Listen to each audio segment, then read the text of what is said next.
Streams are usually seen as the most difficult pattern by new players, and I don't blame you for thinking that. With all these jump maps having such widespread popularity and accessibility, coupled with the simplicity of coordinating one finger to half-beat rhythms, it's quite easy to get tunnel vision in the world of aim. As a new player, you don't have much experience playing and improving under your belt, which leads you to experiment around on what works and what doesn't. My goal is to put you on the right track with many good habits, so you don't need to waste any time figuring out how to improve. The advice, play more, can work for most players, but if you want a more efficient time playing and improving, there's an abundance that you need to learn and understand. Before I talk about gameplay, there are a few things you need to know. Firstly, it's likely streams are one of your worst skills, making practicing quite discouraging. While improvement will likely be slow, I assure you that over time with consistent effort, you will see results. The hit error bar displays your hits depending on how early or late they were. Hitting on the left means you're hitting early, and hitting on the right means you're hitting late. The colors on the bar correspond to the hit windows of the 50s, 100s, and 300s, respectively.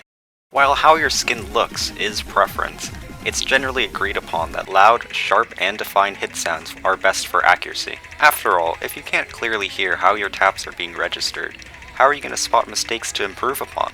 To understand what you should be looking for, let me play a few clips.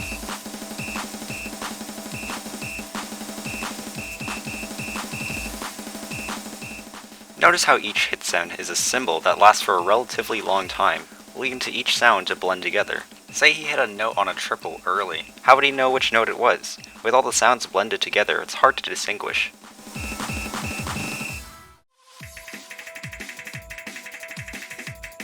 Notice how each tap can be clearly heard and distinguished from one another, making this skin more suited for accuracy. But it's very likely your current skin is sufficient. As long as you're using a popular modern skin such as Vaxus, Whitecats, Rafis, or Yugen, and your hit sounds are loud and clear enough to be heard over the music, you should be good to go.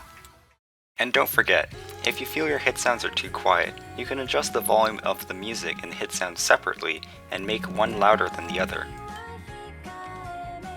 Now before I talk about streams and accuracy on streams, I need to define and explain the very important concept of finger control. For the context of this video, finger control is the ability to control your fingers accurately on low BPMs such as 110 to 170. The general sign of a player lacking finger control is when they are significantly more accurate or comfortable playing higher BPMs than lower ones. This is an extremely common problem among newer players, so don't feel bad if this describes you. And the better control of your fingers, the better your accuracy. Now how would you improve finger control? Similar to improving in other aspects of the game, you would want to start at the most fundamental level, a short stream at a very low BPM. Download these maps and play the 150 BPM 8-note difficulty with easy, halftime, and score v2. Easy to lower the OD, which controls the timing window to hit at 300. Halftime is to slow the map down as much as possible, and score v2 sorts your scores by accuracy in your local leaderboard. Instead of thinking of these patterns as streams, try to see each note as a circle you single tap, while quickly alternating your fingers. Make sure your keys are bottoming out with each key press. Once you've practiced the map enough where you're happy with your accuracy, my recommendation is 95%. Try the 150 BPM and 16-note difficulty. Then once you've gotten multiple scores higher than 95% on that as well, move up 10 BPM to the 160 8-note difficulty. Continue this process until you've played up to the 200 BPM difficulty, which with halftime would be 150 BPM. So what was the point of playing these slow maps? It may not make sense at first since most stream maps are 170 BPM and higher, and if you want to play 200 BPM long streams, doesn't it make sense to find maps that are 200 BPM with long streams and play them constantly? Well, not exactly. I often see new players with this mentality who want to run before they can walk. They attempt to learn streams on maps way outside their skill range. When practicing streams, most players already have the sense that they must practice maps that isolate that said skill. But what I don't see being taken into account is the BPM and flow aim ability to hit those streams must be comfortable for you as well.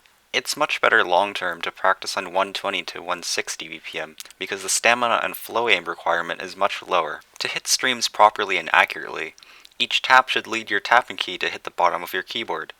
Since your fingers are only moving a set distance every tap, you build muscle memory more effectively. When starting out at 170 BPM and higher, without properly building the needed stamina, it leads you to not bottoming out, where your fingers travel a more random and less controlled distance.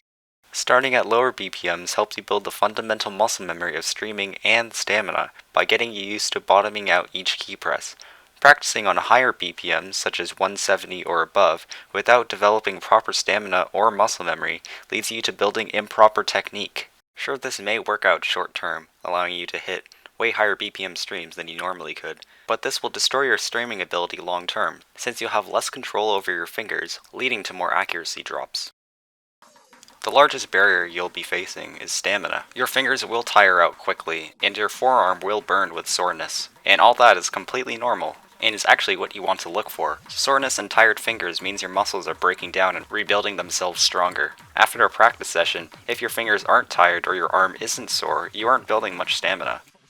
My general advice to building tapping stamina is consistent practice on whatever tires out your fingers, as long as you're within B to A rank accuracy. Any lower, and you're likely playing with either incorrect technique or maps outside your skill range. I personally find increasing stamina on longer streams more effective by playing maps with longer streams, although others may find constant short bursts like ones found in Breakcore to be more effective. This is why it's important to play a variety of maps to find what works best for you. My second stamina tip is that you don't need to push your limits every session. 30 minutes every day or two is enough for most. As long as you feel soreness in your forearm afterwards, you're on the right track. If you want to hear a more in-depth guide on improving stamina, Spare and DigitalHypno have already made videos on their respective channels, with the links in the description. Related to their videos, I can't emphasize enough the importance of research as a new player. It's very easy to get overconfident when you've only explored a max of a few skill sets. Despite Osu being a quite mindless game compared to most, if you don't have a full understanding on why you're practicing what you're practicing, you're going to head directly into a skill wall. Practicing streams is a pretty vague concept, and it may be hard to know where to start or what to practice. Goals can sway drastically from player to player. Just for this video, I want to put you on the right track by giving you a few maps to get started. What all these maps have in common is that they're all low BPM and have mostly short streams. Mastering these streams at their most fundamental state is the key to mastering more complicated and faster streams. If you're getting C ranks or lower on these maps, it's likely that you either need more practice on your fundamentals, or spend more time practicing on the burst stream practice map from before. It's up to you to judge what's the problem and what needs work. I've also included various stream packs as well, so you definitely won't be running out of practice maps. There's no real rank requirement to playing stream maps. You just have to be comfortable enough with your fundamentals that playing these maps are a little outside your comfort zone, around B to A rank accuracy. While practicing, keep these few tips in mind. Don't retry a singular map too often. This is to avoid mind blocks where you play with your muscle memory instead of reading, and make the same mistakes over and over. It's more efficient to move on to another map rather than trying to fix your muscle memory. Also, make sure to switch the maps you play after a few tries so you can practice a variety of patterns and BPMs. To emphasize once again, practice on maps you could get B rank worthy or higher accuracy. If you're getting C ranks, you're making too many accuracy mistakes for your practice to be effective. It's always easier to improve accuracy starting at maps you already can achieve good accuracy, rather than constantly playing maps you struggle with and working up from there. Try keeping your hand and fingers as loose as possible. This stems off the common problem of new players panicking and tensing up when they first come across streams. Playing with a tense hand does nothing but harm you. The looser your fingers, the more stamina you have for upcoming streams. Streams are not as scary as you have them in your mind. The more you play them, the sooner you'll reach a sense of comfortability. Don't forget to practice often.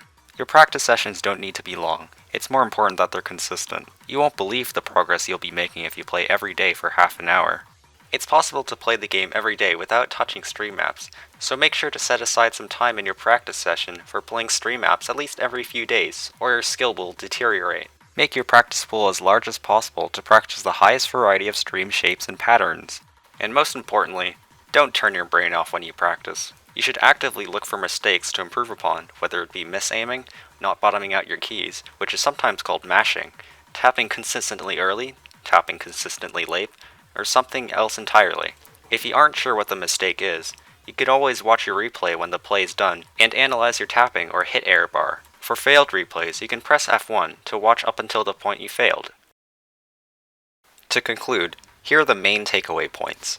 Start streams from the most fundamental level and work up from there. This means short streams at a low BPM. Consistent practice is key.